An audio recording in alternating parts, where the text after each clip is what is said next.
मनुष्य अजीब है। जिस ऊर्जा से वह पैदा हुआ, उसी ऊर्जा से वह सबसे ज्यादा डरता है। तुम इसे काम कहते हो, मैं इसे जीवन की पहली धड़कन कहता हूं। काम कोई गंदगी नहीं है। गंदगी तुम्हारी नजर है। जब बच्चा पैदा होता है, उसके भीतर कोई नैतिकता नहीं होती, कोई पाप बोध नहीं होता, कोई शर्म नहीं होती। उसके भीतर सिर्फ ऊर्जा होती है, निर्दोष, कच्ची, जीवंत। फिर समाज आता है। मां कहती है ये गलत है, पिता कहता है ये शर्मनाक है, धर्म कहता है इससे बचो, शिक्षा कहती है इसे दबाओ। और धीरे धीरे ऊर्जा दोष बन जाती है। ध्यान रखना, दोष कभी ऊर्जा को खत्म नहीं करता, वह सिर्फ उसे अंधेरे में धकेल देता है। जो काम तुमने दबाया है, वो तुम्हारे निर्णय बन जाता है, तुम्हारे गुस्से बन जाता है, तुम्हारी हिंसा बन जाता है, तुम्हारी दोहरी जिंदगी बन जाता है। तुम ऊपर से संत हो, अंदर से बेचैन। और ये बेचैनी ध्यान से नहीं जाती, ये बेचैनी सच देखने से जाती है। अब ध्यान से सुनना, काम कोई समस्या नहीं है, काम अधूरा ध्यान है। जब तुम होश में नहीं होते तो ऊर्जा नीचे बहती है, और जब तुम जागते हो तो वही ऊर्जा ऊपर उठती है। इसीलिए मैंने कहा है कि काम कमल की कीचड़ है, और बिना कीचड़ के कमल कभी नहीं खिलता। जो व्यक्ति काम से लड़ता है, वह कमल को नष्ट कर देता है, और जो व्यक्ति काम में डूब जाता है, वह कीचड़ में खो जाता है। बीच का रास्ता है साक्षी होने का। जब काम उठे तो कुछ मत करो, ना उसे पूरा करो, ना उसे दबाओ। बस देखो, देखो कि सांस तेज हो रही है, देखो कि शरीर में गर्मी फैल रही है, देखो कि विचार कैसे चित्र बना रहे हैं, और देखो कि अगर तुम देखने वाले बने रहो तो ऊर्जा अपने आप रूप बदलने लगती है। काम रूप बदल सकता है, लेकिन सिर्फ जागरूकता में। अचेतन काम सिर्फ 2 मिनट की राहत देता है, और फिर खालीपन। चेतन काम धीरे धीरे प्रेम बन जाता है, और प्रेम भी अंतिम नहीं है। अगर प्रेम में भी तुम जागे रहे तो प्रेम करुणा बन जाता है, और करुणा में कोई चाह नहीं होती, कोई मांग नहीं होती, सिर्फ बांटना होता है। यही ब्रह्मचर्य है। शरीर को मारना नहीं, इच्छा को काटना नहीं, बल्कि ऊर्जा को ऊपर उठते देखना। ध्यान रखना, जिस दिन तुमने काम को पूरी ईमानदारी से देखा, उसी दिन तुम्हारा धर्म शुरू होता है।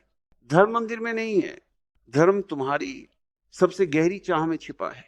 और जो व्यक्ति अपनी चाह को देख सकता है बिना डर के, बिना शर्म के, वही व्यक्ति आजाद हो सकता है।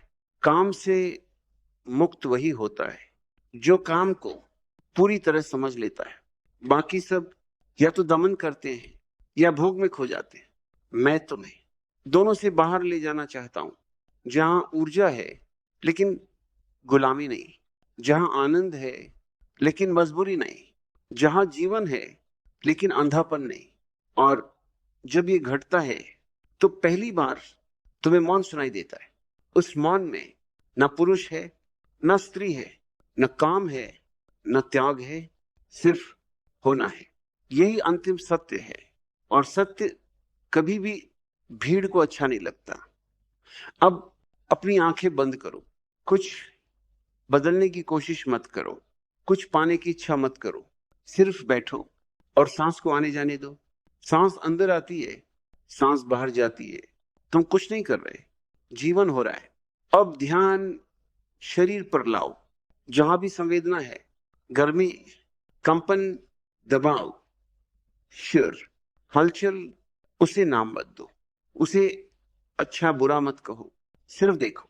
अगर किसी क्षण इच्छा उठे, कोई आकर्षण, कोई कल्पना, कोई खिंचाव, तो चौंको मत, डरो मत। यही तो ऊर्जा है। ध्यान रखना, तुम ऊर्जा नहीं हो, तुम ऊर्जा को देखने वाले हो। अब इस देखने में गहराई लाओ। देखो कि इच्छा उठती है, रुकती है, और बदलती है। तुम्हें कुछ करना नहीं पड़ता, बदलाव अपने आप होता है जब देखने वाला जागा रहता है। अब सांस के साथ ऊर्जा को ऊपर उठते महसूस करो। सांस अंदर जैसे ऊर्जा रीढ़ के नीचे से ऊपर की ओर बह रही हो, सांस बाहर जैसे शरीर शांत हो रहा हो। कोई जोर नहीं, कोई कल्पना नहीं, कोई कल्पना नहीं, सिर्फ अनुभूति। अगर मन के ये गलत है तो उसे भी देखो, अगर मन के ये सही है तो उसे भी देखो। देखने वाला सही गलत से ऊपर होता है। अब कुछ क्षण पूरी तरह मौन में रहो। मौन, ध्यान रखना, यहां कोई दबाव नहीं है, यहां कोई भोग नहीं है, यहां सिर्फ जागरूकता है।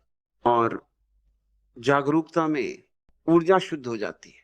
जो काम था वह जीवन रस बन जाता है, जो बेचैनी थी वह शांति बन जाती है। अब धीरे धीरे सांस को सामान्य होने दो, शरीर को महसूस करो, कमरे की आवाजें सुनो और आंखें खोलो, लेकिन साक्षी को बंद मत करो। समापन, वॉइस ओवर क्लोजिंग, याद रखना, तुम्हें काम से लड़ना नहीं है, तुम्हें काम में खोना भी नहीं है, तुम्हें जागना है। और जो जाग जाता है उसके लिए ऊर्जा कभी समस्या नहीं बनती, वह सीढ़ी बन जाती है।